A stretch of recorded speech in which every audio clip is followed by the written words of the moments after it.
guys, it's Stephen here from James Glenn Car Sales, and this is episode 11 of the Jimmy Glenn Candid Car Review. Now, at the start it was the random Candid Car Review, but that was all getting a wee bit sort of complicated and a bit contrived. So, it's just car reviews. Just good old, straightforward, James Glenn car reviews. Now, I think today's review is a wee bit unfair, if I'm honest.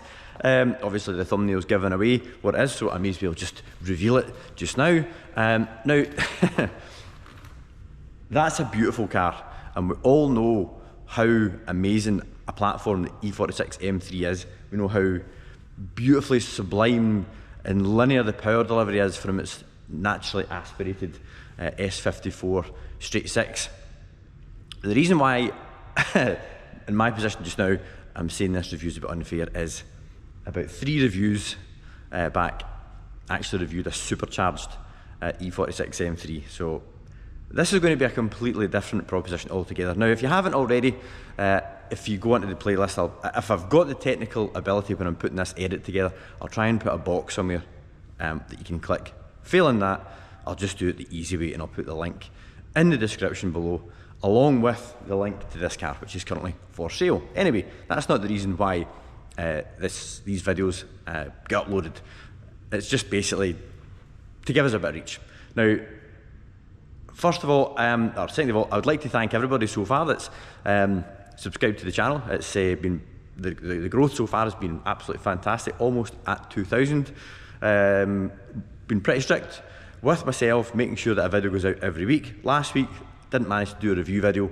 It was a trip to Silverstone with a friend and his 911, but still tried to manage to put something out. However, the main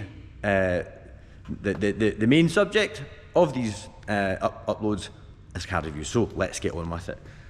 So this car in particular, this is a Mystic Blue E46 M3. It's on a 54 plate, it's done 70,000 miles. I'm not bored with all the salesy stuff. It's just a lovely, lovely car, and it's so nice to have an almost original example in stock. I say almost because it's got a couple of tiny things like a gear knob and an aftermarket head unit, which looks pretty rubbish, but it's a nice upgrade as far as the audio is concerned. So I shall move out the road and let's get a look around. First of all, the stands, just even on a standard, completely stock car, it just looks so purposeful. It's got a nice rake on it. You can see it just sits that wee touch higher at the back than it does at the front. No daft splitters, no ground clearance issues, just exactly as BMW M-Power intended. Got the power bulbs in the bonnet, which just looks absolutely lovely. They carried that over onto the E95. I think since it was introduced in E46, we've never lost it. But yeah, it just looks so nice. Probably showing up more on the darker colour of the E46 than the mineral white 92 you see in the background there.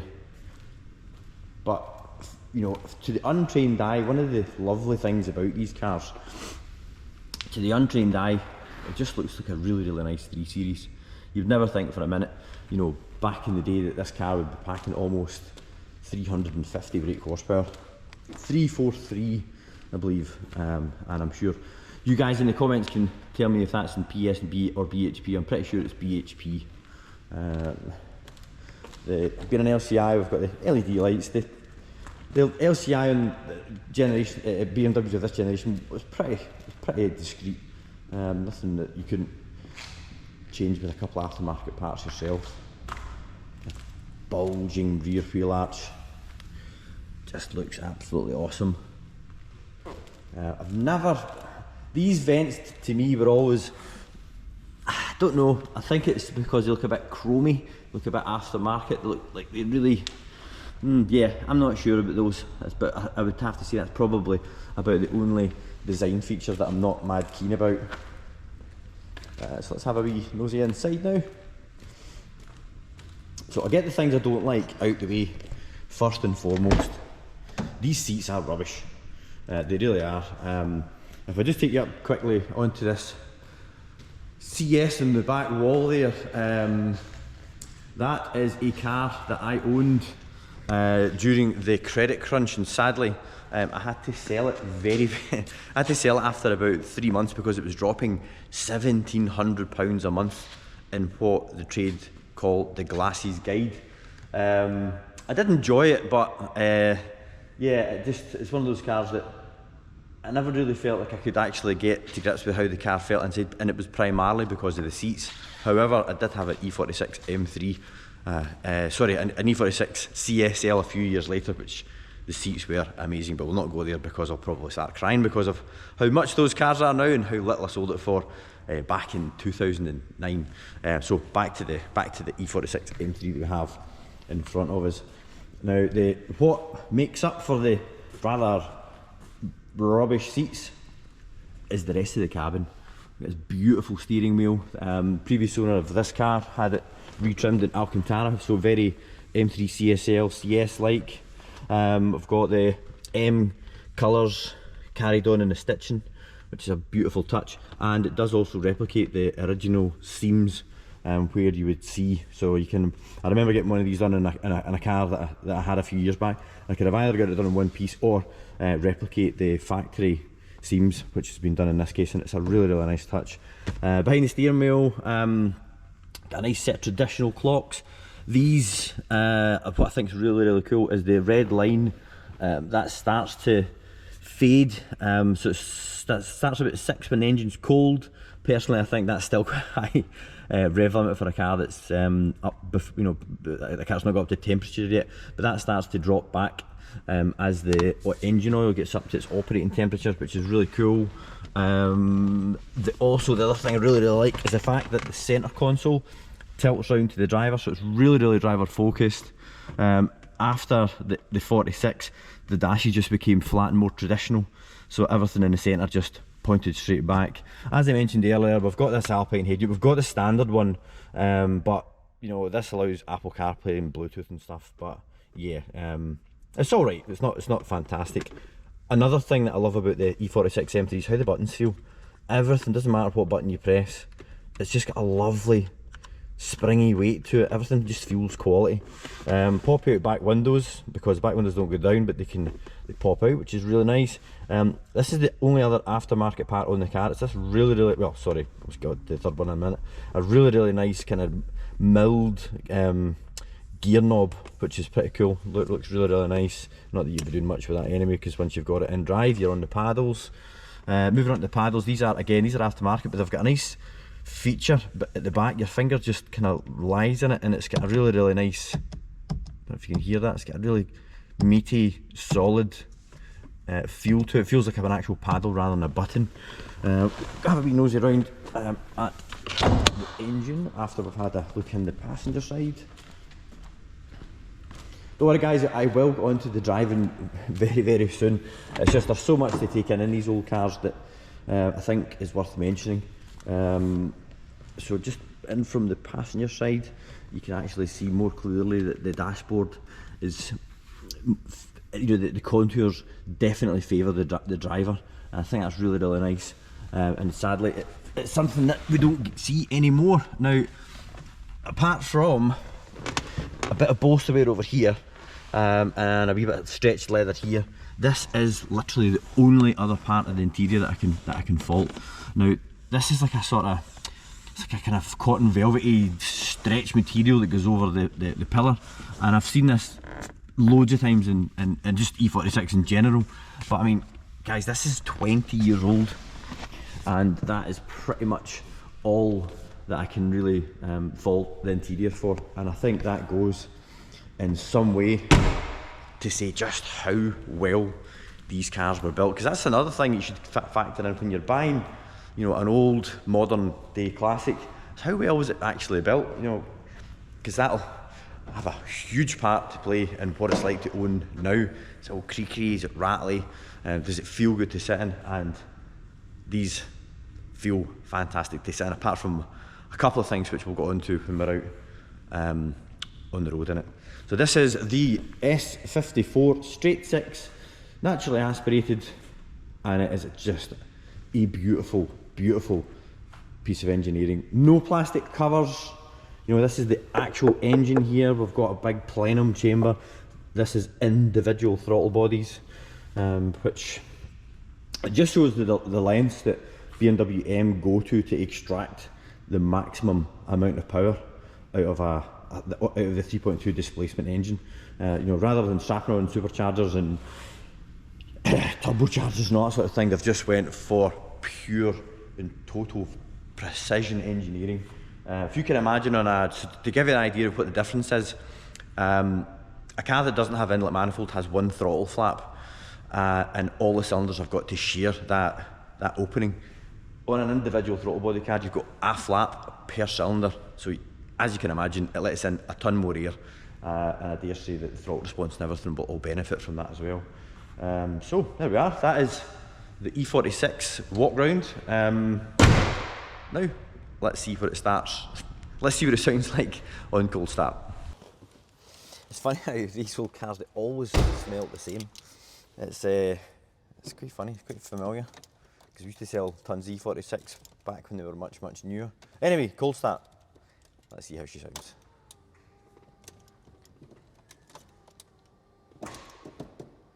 Good old SMG.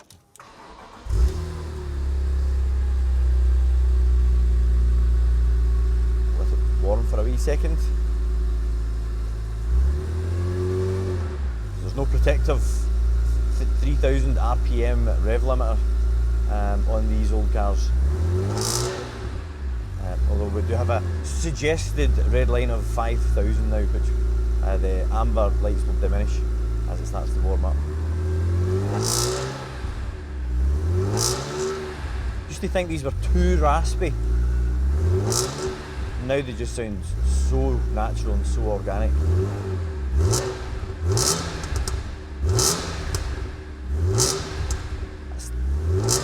That's between 2.5 and 3,000 RPM. Sorry, between 2 and 3,000 RPM.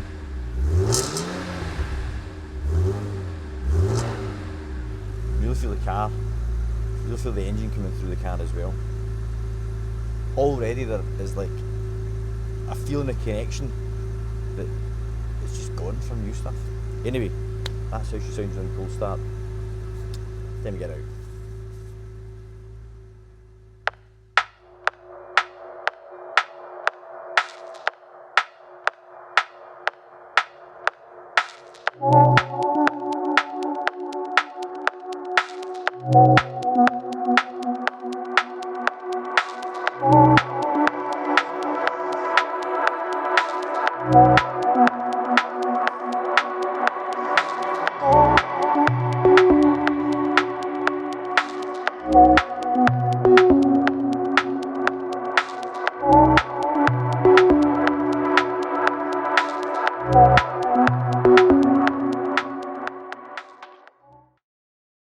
Alrighty, SMG pre-flight checks. Now, I remember the first time I sat in an SMG car and I looked blankly at the gear knob thinking, how does that even work? But when you take a step back and look at it, reverse is top left where it should be, and then to make it go, you just slap it over into D, into drive. You get one in the indicator on the dash, and off we go.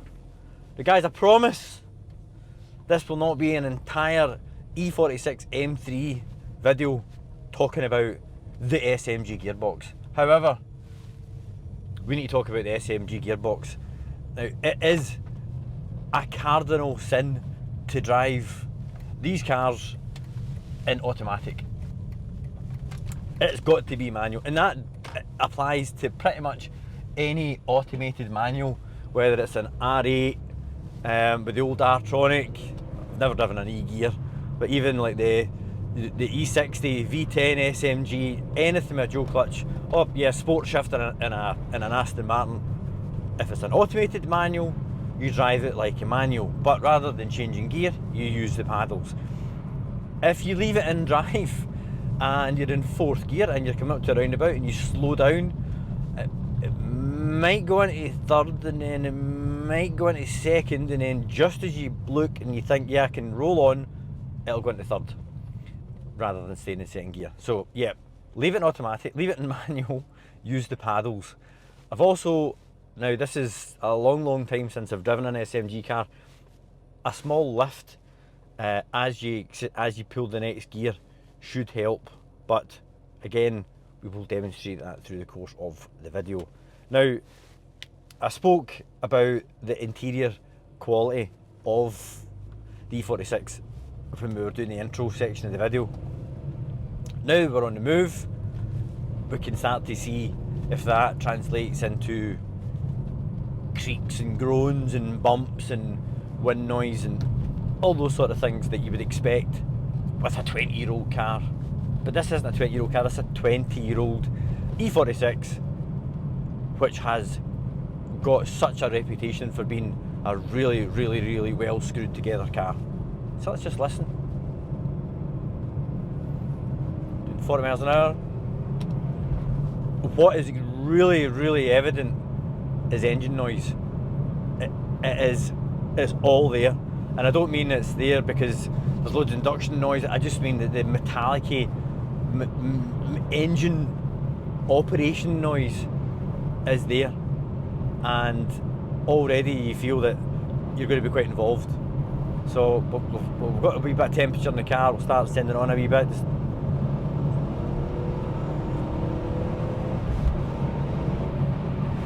The raspiness that comes off an E46 M3 is like nothing else. I mean, it's such a unique tone to it. We're getting a sort of limp down change, so we're getting a kind of blip, but not like a full, like not what you would expect by modern standards, which are a wee bit showboaty. This just gives enough of a rev flare to assist with not locking the back wheels up if you're going down the gears quite aggressively on like a wet road. Because just in case you don't know, if you're going down the gears in a manual rear-wheel drive car quite aggressively, you can lock up the back wheels, which, as you can probably guess, is the same as applying a handbrake. Yeah, quite looking forward to just seeing what this car feels like on wide open throttle, which we're just about to find out. We'll get traction off. Not that I think we'll need it today because it's bone dry, which is really surprising considering it's November. Get down in first. Get the beans.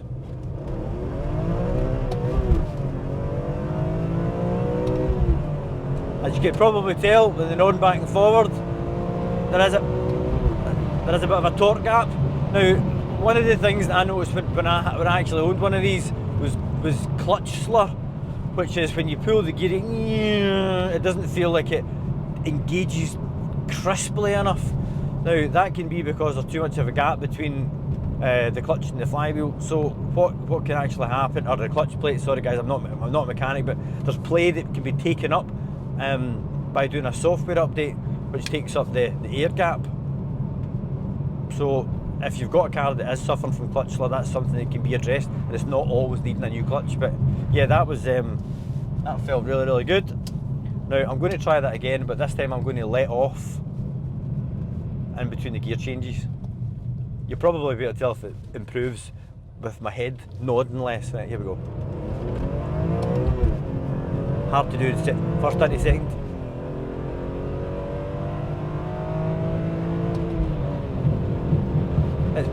It's quite hard to do properly, if I'm honest, but I suppose it's one of those things that if you were practicing it more, you would get better at it. And that kind of leads me on to like a lot of old stuff. Because you can't jump in it and drive it perfect first time, it holds your attention for longer, and you want to go out those drives where you do get everything right. Okay, you can't heel and toe because we've got no manual gearbox, but it's almost like another wee nuance that you've got to get to grips with to get the best out of the car. I'm not for a minute trying to make up that this gearbox is great, because it isn't. It's very, very, very flawed, but we can't lose sight of the fact that that gearbox is the gearbox that's in an M3 CSL, which, in case you haven't looked recently, and I'm sure if you're watching an E46 M3 video, you will see that those cars are commanding 6 figures. And I mean like deep into 6 figures now. So, is it that bad? By modern standards, yeah, it is. But the rest of the car is what I'm expecting to make up for the downfall of this gearbox. So we'll just set a lights here, guys, and then we'll pick up again once we start moving. Oh well, maybe not even bother editing that out. Bit of luck today, maybe she's put a lottery card on. Now the back subframe is bolted onto the floor of the car, obviously, and these cars are known for ripping the diff mounts from the floor of the car, even more so on the SMG cars. So if you are looking to buy one, that's something that you should definitely make sure to have checked, or make sure you're buying a car that's had a recent check. And when I say recent, you know, something in the last couple of years or in the last 5,000-10,000 miles, because when you are on the most aggressive setting in the gearbox, the gear changes are pretty ferocious.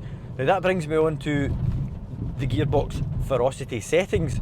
So we've got 5 normal mode, which you can see signified on the gearbox display section of the binnacle. And when you've got the traction control off, it activates a wee extra segment. So if we go all the way up to the top, that'll give us, I think it's 5. Put the DSC off, and that gives us a 6th. Now I can only assume that the reason why you don't get the 6th ferocity setting is because it's that hard a gear change that it would just cause the traction control to intervene constantly, which is a bit of a bollock. That being said, if you have driven an M2 in the wet with the DCT gearbox, they do that. So we're just about up to the nice wee bit of road where we can actually start driving the car and seeing what it's like. Now, the seating position feels higher than I would like. You know, you immediately get in the car and try to put the seat down. Waistline of the cabin where the door meets the glass is really, really low, which gives you the feeling that you're sitting quite high. The steering wheel is absolutely magnificent. It's the perfect girth. It's got Alcantara on it. It sits right in front of you, right in front of these lovely clear analog clocks. So far, everything is good. I'm going to get the seat up a wee bit. I don't know why I don't just do that from the start. Put the traction back on. Because I don't want to end up making a fool of myself on video.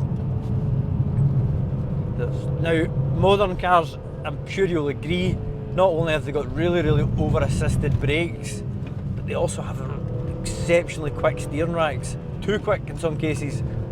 And when you go back to an old car like this, you immediately feel like you're having to put loads and loads of lock on, which initially makes you feel like there's not a lot of grip, but it's just because you've got to recalibrate your steering inputs.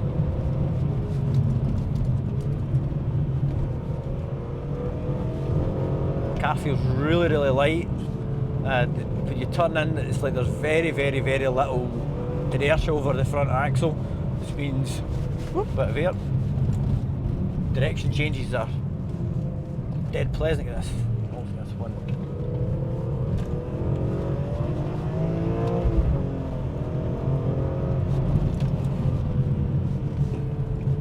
Whoop.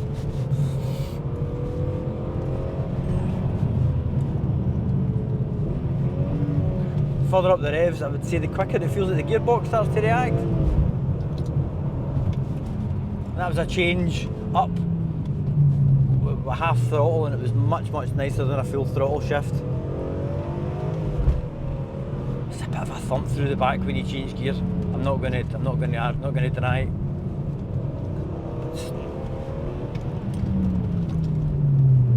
The engine almost sounds race car material when you're really getting on it. Like old school, like vintage race car. Shifts are improved infinitely when you don't shift on full throttle. Obviously you don't need to worry about the downshifts, they just happen as you would expect. Just dial back a wee bit through this section.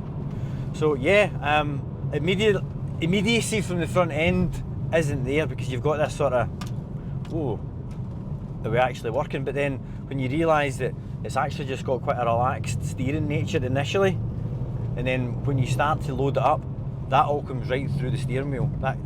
The steering starts to weight up as the grip level starts to rise, starts to increase. You can feel it, you almost feel a texture through the steering wheel as well, just with the surface changes. Now, just to let you know, guys, I'm actually driving this with the sport off.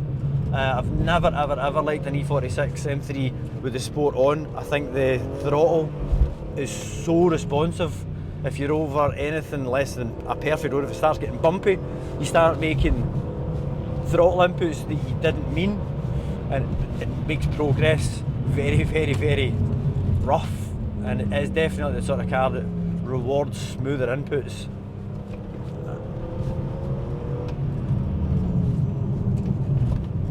It's actually quite nice being able to have your hands on the steering wheel all the time.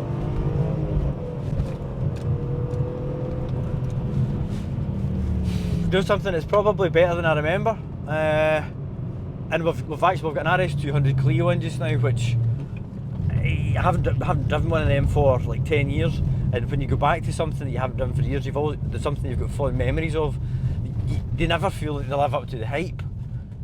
And so far, even with the SMG, which is flawed, it's so nice to steer down a country road. You feel like you're putting a bit of effort in. You are putting a bit of effort in with the steering inputs, the lovely engine noise. If I was to buy one of these, the first thing I would do is put an intake on it, because you would want to hear that engine note turned up for sure. They also sound great with like a Sportex exhaust on. And I'm surprised so far I haven't mentioned the Supercharged M3 from the other week, which was an absolute head case. I thought I was going to feel this almost lackluster. I thought it was going to feel unresponsive and a bit lazy, but no, definitely not. I'm going to hear a wee tiny bit of diff whine there. You need to remember a lot of this kind of motorsport derived. Or am I just making that up?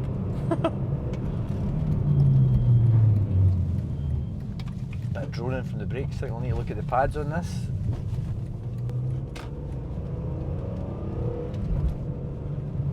So I'm already forgetting about the seating position. I'm not that fussed about it being a bit. You feel the car's shallow to sit in. That's probably a good expression, because there's loads of glass, and it doesn't feel that you're like in it. You feel like you're kind of on it. But see, once you start getting tuned in, all that melts away.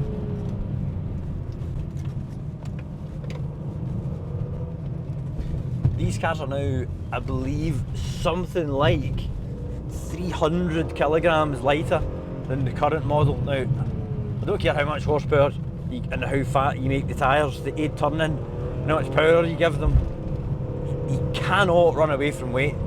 It ruins everything. So when you take weight out, you increase performance, you improve the handling, just the whole feel of the car.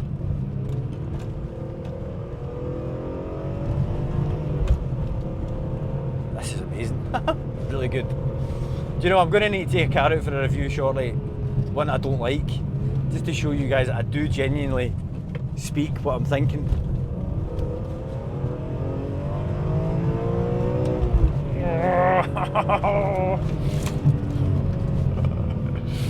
It just loves to spin. It really does. Yeah, okay, I found something I don't like. The brakes aren't great. The brakes are a bit but that's probably because we have had to put a caliper on it, so it's maybe had a set of pads that have been baked already. Let's see what it's like with the window down. Ready? Now the power delivery, it's not like wow, you know, it's not pushing the seat. I don't even think it makes 300 foot-pounds of torque, but it's just glorious to just let it do its thing and rev all the way to 8,000 something. Just like that. Yeah. Such an honest sounding car.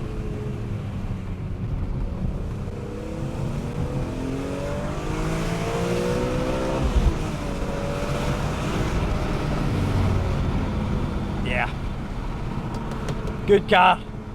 Good car. Now, if there was a modern classic to go and grab one, an E46 M3 ain't going to disappoint, because it's not old enough to be rubbish and let you down and something you don't want to spend like a full day driving in. I mean, you could daily this, you really could. But then go out a Sunday drive in it, you could take it to car shows, it's going to be a talking point. Start off with a good one, because apparently they do rust. Well, not apparently, they do. Start with a good one, look after it, just enjoy it.